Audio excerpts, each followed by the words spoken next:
बिस्मिल्लाहिर्रहमानिर्रहीम, अस्सलामुअलैकुम। तो आज हम बनाएंगे चिकन एक बिल्कुल नए अंदाज में।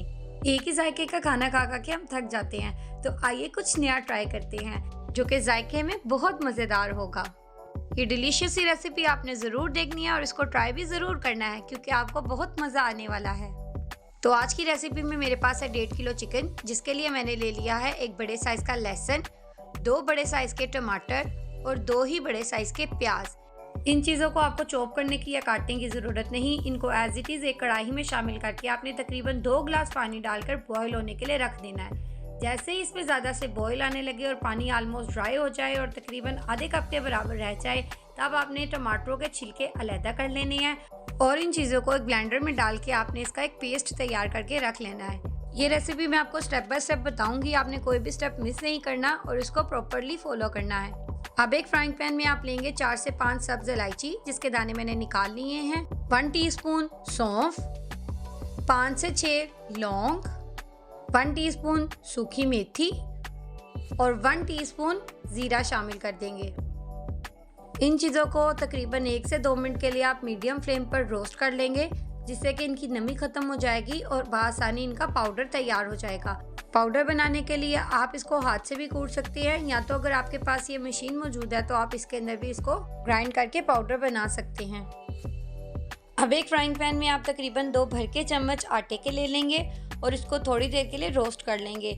जैसा कि निहारी में रोस्ट करके आटा डाला जाता है, इससे इस चिकन का फ्लेवर बहुत मज़ेदार आता है और बहुत यूनिक बनता है। तो इस रेसिपी को आपने पूरा ज़रूर देखना है और ट्राई भी ज़रूर करना है। तो सारी प्रिपरेशन हमने कर ली है। अब हम स्टार्ट करते हैं इसकी कुकिंग, जिसके लिए कढ़ाई में हम लेंगे तकरीबन 2 से 2.5 कप के बराबर ऑयल। इसमें ऑयल की मिकदार थोड़ी ज़्यादा डाली जाती है, तो आपने ऑयल ज़्यादा ही डालना है, जिसके अंदर आपने चिकन को फ्राई करना है। अब इस ऑयल में हम चिकन शामिल कर देंगे, जो कि तकरीबन 1.5 किलो है। इस चिकन को हमने गोल्डन ब्राउन होने तक फ्राई कर लेना है। यहाँ पर आपके लिए एक टिप है कि चिकन को हमेशा ठंडे ऑयल में फ़ौरन डाल देना चाहिए। अगर तो ऑयल गर्म हो जाए तो चिकन जो है वो चिपकने लगता है और वो टूट जाता है, तो आपने इसको ठंडे ऑयल में फ़ौरन से ऐड कर देना है, जिससे कि ये बहुत अच्छे तरीके से फ्राई हो जाएगा और टूटेगा भी नहीं। इसमें आप सबसे पहले आपने शामिल कर देना है 1 से 1.5 चम्मच नमक का। स्टार्टिंग में नमक शामिल कर देने से नमक का फ्लेवर जो चिकन के अंदर तक चला जाता है और इससे चिकन बहुत डिलीशियस बनता है, तो इसको आपने स्टार्टिंग में ही शामिल करना है। थोड़ी देर फ्राई करने के बाद इसका कलर जो है वो गोल्डन ब्राउन होने लगेगा, जैसा कि आप देख सकते हैं। अब इसके अंदर आप शामिल कर देंगे वो पेस्ट जो आपने सबसे पहले तैयार किया था। चिकन को चूँकि हमने बहुत अच्छे तरीके से फ्राई किया है, इसीलिए गलने में बहुत ज़्यादा टाइम अब नहीं लेगा। इस पेस्ट के अंदर जो पानी है, उसी पानी के अंदर ये तकरीबन गल जाएगा।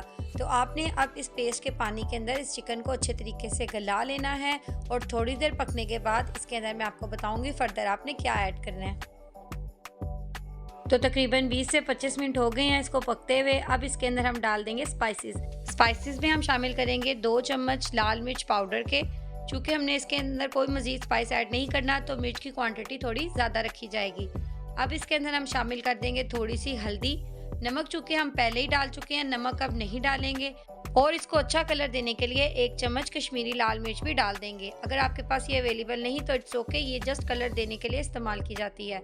अब यहाँ इन्हीं स्पाइसेस के साथ जो ड्राई मसालों का पाउडर हमने तैयार किया था वो भी शामिल कर देंगे।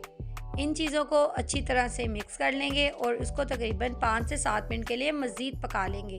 फ्लेम आपने मीडियम रखना है और इसको अच्छे तरीके से कुक कर लेना है। यहाँ पर एक और टिप है उनके लिए जो अभी कुकिंग में न्यू है, कि आपने यहाँ पर लकड़ी का चम्मच इस्तेमाल नहीं करना, क्योंकि वुडन स्पून इस्तेमाल करने से चिकन टूटने लगता है, तो आपने स्टील के चम्मच से ही इसको हिलाना है। अब जब ये सुर्ख होने लगे तो इसके अंदर आपने फाइनली अब आटा शामिल कर देना है। आटा जो कि हमने स्टार्टिंग में रोस्ट करके रखा था, जो तकरीबन 2 चम्मच के बराबर है हमारे पास। इसको आपने फ़ौरन से मिक्स कर लेना है ताकि इसकी गुठलियाँ ना बने, और बस 1 से 2 मिनट इसको कुकिंग टाइम देने के बाद आप इसके अंदर तकरीबन 1 प्याली के बराबर दही शामिल कर देंगे। बस दही इस डिश का लास्ट इंग्रेडिएंट है। इसके बाद आपने इसको थोड़ी देर के लिए मज़ीद भून लेना है और थोड़ी देर पकने के बाद आपकी एक मज़ेदार सी और यूनिक सी चिकन की कढ़ाई तैयार हो जाएगी।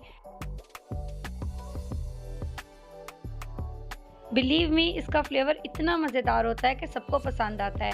जब मैंने भी ये बनाई थी तो सबने बहुत शौक से खाई थी। आप भी इस रेसिपी को ज़रूर ट्राई कीजिएगा। आई होप आपके घर वालों को भी बहुत पसंद आएगी। दही में भी थोड़ी देर पकने के बाद अगर चिकन में कोई कसर होगी तो वो भी निकल जाएगी और चिकन बहुत सॉफ्ट बनकर तैयार होगा। इस कढ़ाई का चिकन खाने में बहुत मज़ेदार होता है क्योंकि वो बहुत सॉफ्ट होता है। तो बस थोड़ी देर पकने के बाद जैसे इसके ऊपर तरी नज़र आने लगे, इसका मतलब इसका कुकिंग टाइम ऑलमोस्ट कंप्लीट हो चुका है। बस आपको इसको 5 से 10 मिनट के लिए मज़ीद भून लेना है और आंच को आपने यहाँ पर स्लो रखना है। तो बस आपका मज़ेदार सा ग्रेवी वाला चिकन तैयार है। अगर आपको आज की ये मज़ेदार सी रेसिपी पसंद आई हो तो मेरे चैनल को सब्सक्राइब और वीडियो को लाइक भी ज़रूर कीजिएगा। लास्ट में आप इसको धनिये से या अदरक के स्लाइसिस से गार्निश करें और सारे घर की तारीफ़ें हासिल करें। मिलते हैं नेक्स्ट वीडियो में किसी नई और आसान सी रेसिपी के साथ। तब तक के लिए अल्लाह हाफिज़।